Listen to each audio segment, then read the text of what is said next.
Shalom Aleichem. We're recording this video for the Haggadah project, and I'd like to speak a little bit about the Arba Kosot, the 4 cups of wine that we drink during the Seder. At the beginning of Parashat Vayera, Hashem tells Moshe to tell Bnei Israel that it's Hashem who has taken them out of Mitzrayim. And he uses what famously become known as the Arba Lashonot HaGeulah. Now, I also want to emphasize that at the end of this video, I hope to present a solution to a quandary which befuddled even the greatest of the Rishonim. So stay tuned. Hashem says to Moshe, "Lachein amor levnei Yisrael, ani Hashem, v'hotzeti etchem mitachat tzivot Mitzrayim, v'hitzalti etchem me'avodatam, v'ga'alti etchem b'zrua netuya, u'b'shvatim gedolim, v'lakachti etchem li la'am, v'hiti lachem le'elohim, v'yidatem ki ani Hashem Elokeichem hamotzi etchem mitachat tzivot Mitzrayim, והבאתי אתכם אל הארץ אשר נשאתי את ידי לעשות אותה לאברהם, ליצחק וליעקב, ונתתי אותה לכם מורשה, אני השם." And then Netziv, in his Ha'amek Davar, focuses on 3 questions about this piece. Number 1, what's the deal with the Arba Lashonot Geulah, the 4 languages of redemption? Why do we need them? Why do we need 4 Lashonot of Geulah? Number 2, why were these 4 Lashonot of Geulah paired with the 4 cups of wine, specifically? Why wine? Why not something else? Why not 4 pieces of meat? Why not 4 matzot? It would fit much better. Why are we obligated to drink 4 cups of wine? And finally, a very specific question, Netziv asks that at the end of Arbe Psachim, the last parak of Psachim, it says that we're supposed to say Hallel HaGadol on the 5th cup of wine. 5th cup. So there's a 5th cup now. Where did that come from? Some Rishonim have different versions of this Gemara, but this is the version that the Rif and the Rambam have, and the Shulchan Aruch codifies this version. And he says, and this is even stranger, says that this 5th cup is actually voluntary, not obligatory. A mitzvah, but not le'ikuva. Whoever heard of such a thing? Either drink the cup, make us drink the cup, or don't. What is the idea of it being a mitzvah but not le'yikuva?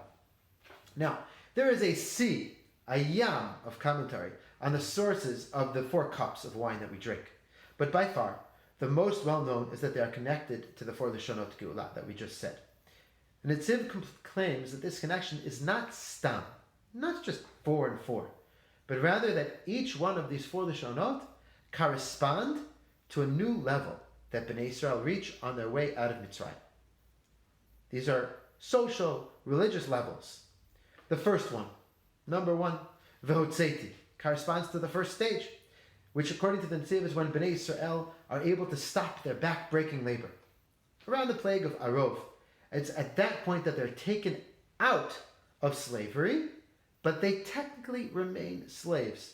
They're just not doing slave labor anymore. They remain in Egypt. The second Lashon, Vehitzalti, corresponds to the second stage, where Bnei Israel are no longer considered slaves, at least by Egyptian society, and in fact they even earn the respect of the Egyptians. This is around the plague of Barad. Nevertheless, they still do remain subjects of Paro, the king of Egypt. So they're still citizens and therefore subjects of the king of Egypt. The third Lashon, Viga'alti, already corresponds to the third stage, where they were freed from the kingdom of Paro, and functionally released from his grasp. This happens, of course, at Makat Becharot, where the people actually leave Mitzrayim. However, at this stage, while they are free from Paro, they still are not actually a nation of God, of Hashem. That brings us to the 4th Lashon, Velakachti. Velakachti is when Hashem takes Bnei Israel to be his own. This happens when they actually leave Egypt, already after Makat Becharot. Now these are the 4 Lashon Geulah. But this brings us to the second question of the Netziv. Why are they specifically commemorated with wine and not any other object or food? So the Netziv explains that wine happens to be the only food or drink that Chazal had that actually transformed the mind of the person consuming it.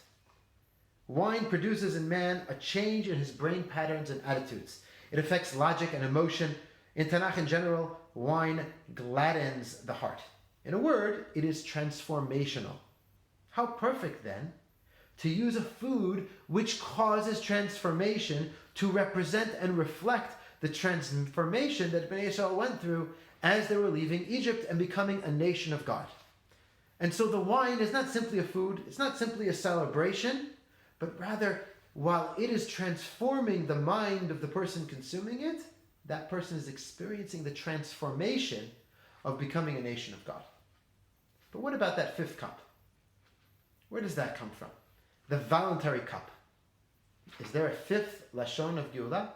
Now, I know what most of you are thinking, because I would have said the same thing. Everybody knows that there is a fifth Lashon. It's the Zionistic Lashon. Ve'heveiti, when Hashem brings us into the land of Eretz Yisrael. Now, everybody knows this, but most people don't know where it comes from. The truth is that there is a source, there's a Ra'avad in Torat Kohanim, in his Perush on Torat Kohanim. But that's not what the Netziv says. The Netziv says there's a different fifth Lashon. It's actually earlier on in the Pasuk. It's in the word Vidatem. And you shall know that I am Hashem. Vidatem ki ani Hashem Elokechem hamotzi etchem mitachat tzivlot Mitzrayim. Now what's the relevancy of Vidatem?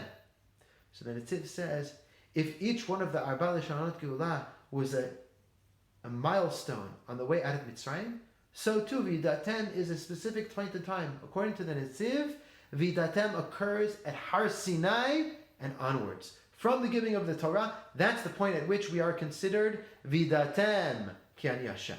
We know about Hashem. We know that God is the one who took us out. And the Netziv continues and he says, the reality is that from the perspective of what happened at Har Sinai and onwards, there are different levels. Some people are at a very high level. Some people are at a much lower level.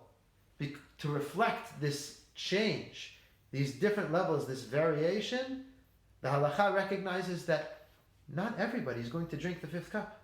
The people who are on a very high level, they'll drink the fifth cup. But the people who are at a lower level, they don't have any obligation to drink it. And so it's l'mitzvah v'lo li'ikuva. Now, I want to end by focusing on this last point. I promised you that I would solve a problem which vexed commentators for centuries. And I will. At the very beginning of the parasha, Parashat Va'era, before the Arba Lashonot Geulah, Hashem tells Moshe that he revealed himself to Avram, Yitzchak, and Yaakov as Kel Shakai, but he, however, never made his name, Yud Kei Vav Kei, Hashem, he never made his name known to them. Ushmi Hashem lo nodati. Now this is difficult because the truth is that when you look through Bereshit, the name Yud Kei Vav Kei Hashem shows up everywhere. The Avot definitely knew about it. So how can Hashem say to Moshe that they never knew? Now, commentators give a myriad of answers. Rashi, Ramban, the Sforno, the Ibn Ezra, usually focusing on an attribute of God that the Avot never understood, but that Moshe did. But the Netziv, I believe, has a much more elegant way out of this problem. Based on the comment that the Netziv makes about the fifth Lashon of Geulah, I think everything is clear. The Avot got to see a lot. They saw Hashem in a very, very clear way through miracles and through personal encounters, but they never saw one thing. They never experienced Har Sinai and the giving of the Torah. They were never obligated in the Torah. Even if they did mitzvot, even if they were aware of the mitzvot of the Torah, they never experienced the Har Sinai moment. And so, they never knew Yud Kei Vav Kei. You never knew Hashem. That level of Yediyah was kept out of their grasp. Hashem tells Moshe, Ushmi Hashem lo nodati lahem. I never told the Avot, I never made my name of Yud Kei Vav Kei through the Torah, through the binding nature of the Torah, known to the Avot. However, to you and to Bnei Yisrael, Vidatem ki ani Hashem. That's the fifth Lashon of Geulah and the significance of it. Our knowledge of Hashem flows from the revelation of Sinai and the stream of Torah which arrives to us in Tafshin Pei, uninterrupted and unadulterated, a level which the Avot never even got to see, but a level which is open and available for us to attain and to bask in. Shavua Tov, Chag Kasher V'Sameach.